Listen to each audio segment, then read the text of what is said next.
आगे बढ़ेंगे अगली खबर की ओर। निर्दलीय सांसद पप्पू यादव का बड़ा बयान सामने आया। दरअसल उन्होंने कहा कि झारखंड में 50 सीट जीतकर सरकार बनाएंगे।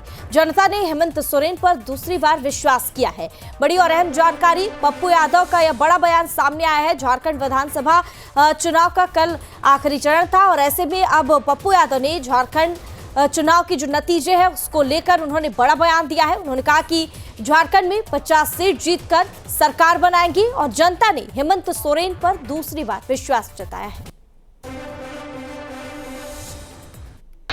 झारखंड की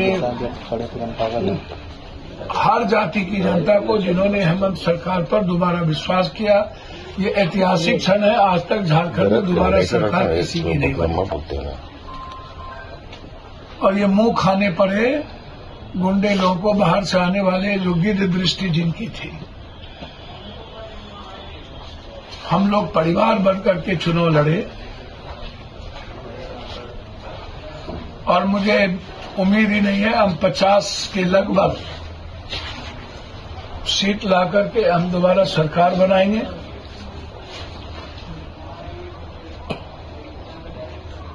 और हर कीमत पर जो वादे राहुल गांधी और हेमंत सोरेन जी ने किया है झारखंड को नंबर 1 बनाने का, वो संकल्प के साथ आगे बढ़ेंगे। महाराष्ट्र की जनता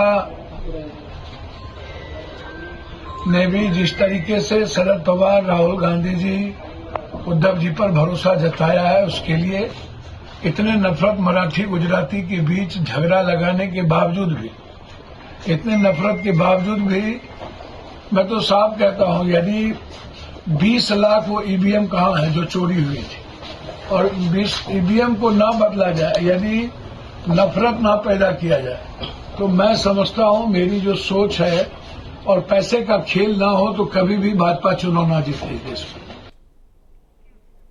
और इस खबर पर ज्यादा जानकारी के लिए हमारे साथ हमारे संवाददाता उत्कर्ष फोन लाइन पर जुड़े हुए हैं। उत्कर्ष, झारखंड विधानसभा चुनाव का मतदान खत्म हो गया है और ऐसे में पप्पू यादव का बड़ा बयान सामने आया है। दरअसल उन्होंने झारखंड में एक बार फिर से हेमंत सोरेन की सरकार बनने का दावा किया है।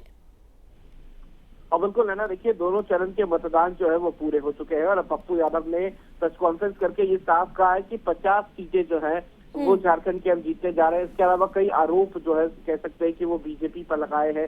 उन्होंने साफ कहा है कि ईवीएम जो चोरी हुई थी वो कहाँ गई। इसके अलावा जो धन बल का प्रयोग किया गया है, जो हेमंता विश्व शर्मा को लेकर पहले भी पूर्णिया से निर्दलीय सांसद है पप्पू यादव, उन्होंने आरोप लगाया था हेमंता विश्व शर्मा पर कि वो असम से सारा पैसा लेकर आ रहे हैं और यहाँ पर वाइट करने की कोशिश की जा रही है। तो आरोप कई लगाए गए हैं, लेकिन पप्पू यादव ने जीत का दावा किया है। अब देखिए जीत किसकी होती है ये परसों पता चलेगा, यानी कि ईवीएम जब खोलेगा और जब काउंटिंग शुरू होगी तो परसों का दिन काफी अहम रहेगा। लेकिन पप्पू यादव ने जीत को सुनिश्चित किया है। जब कल्पना सोरेन से भी हमारी बात हुई थी तो उन्होंने भी यही बातें कही थी कि जीत हमारी सुनिश्चित है। 23 नवंबर को बीजेपी को मुंह की खानी पड़ेगी। हाँ उत्कर्ष, लेकिन जिस तरह से पप्पू यादव ने खुलकर यह दावा किया है कि एक बार फिर से झारखंड में जेएमएम की सरकार बनेगी और साथ ही उन्होंने अपने बयान में जिक्र किया है कि यदि पैसों का खेल नहीं होता तो बीजेपी आगे नहीं होती, यानी उन्होंने पुरजोर तरीके से बीजेपी पर हमला बोला है। और बिल्कुल ना, देखिए पुरजोर विरोध जो है वो पप्पू यादव का नजर आया है, क्योंकि देखिए अगर झारखंड की राजनीतिक हलचल की बात की जाए तो कभी भी झारखंड में कोई स्थिर सरकार नहीं बनी है, यानी कि कोई भी सरकार दोबारा रिपीट नहीं हुई है। करीब 3 से 4 बार झारखंड में राष्ट्रपति शासन भी लागू हुए हैं, कई बार बीजेपी की सरकार बनी तो कई बार जेएमएम की सरकार, लेकिन कभी ऐसा नहीं हुआ कि किसी सरकार को रिपीट करने का मौका मिला हो। लेकिन इस बार पप्पू यादव का ये दावा है कि सरकार फिर से अपनी कह सकते हैं कि कार्यभार जो है वो दोहराने वाली है, यानी कि जेएमएम की सरकार फिर से बनने वाली है। अब देखना ये होगा कि परसों क्या नतीजे आते हैं, लेकिन आरोप और प्रत्यारोप का दौर जो है वो पप्पू यादव ने बीजेपी को लेकर शुरू कर दिया है। हाँ, लेकिन इसके बाद बीजेपी की ओर से कोई प्रतिक्रिया सामने आई उत्कर्ष, लेकिन जिस तरह से पप्पू यादव ने या बड़ा आरोप लगाया या यूं कहे कि उन्होंने जोरदार निशाना साधा है, तो उसके बाद बीजेपी की ओर से क्या कुछ प्रतिक्रिया सामने आई है? और बिल्कुल देखिए फिलहाल बीजेपी ने इस पर कोई टिप्पणी नहीं की है। थोड़ी देर पहले पप्पू यादव ने प्रेस कॉन्फ्रेंस करके ये तमाम जानकारी दी थी। हालांकि देखना होगा कि अब बीजेपी किस तरीके से इस पर आक्रामक होती है, लेकिन तमाम चीजें परसों ईवीएम जब खोलेगा तो ये सारी चीजें धीरे धीरे साफ होती नजर आ रही है। लेकिन उत्कर्ष, जिस तरह से झारखंड विधानसभा चुनाव की अगर हम बात करें तो यहाँ पर देखा गया कि अगर हम जेएमएम की बात करें तो हेमंत सोरेन और कल्पना सोरेन ने मिलकर शतक लगाया है जनसभाओं का, और ऐसे में बीजेपी ने भी कोई कोर कसर नहीं छोड़ी है। बीजेपी भी लगातार डटकर चुनावी जनसभाएं की है। मुख्यमंत्री हेमंत विश्व शर्मा हो गए या फिर योगी आदित्यनाथ हो गए, सभी ने पुरजोर तरीके से जनसभाएं की है। और इसके बाद क्या लगता है कि जो जनता है इस बार उनका रुझान किस ओर होने वाला है?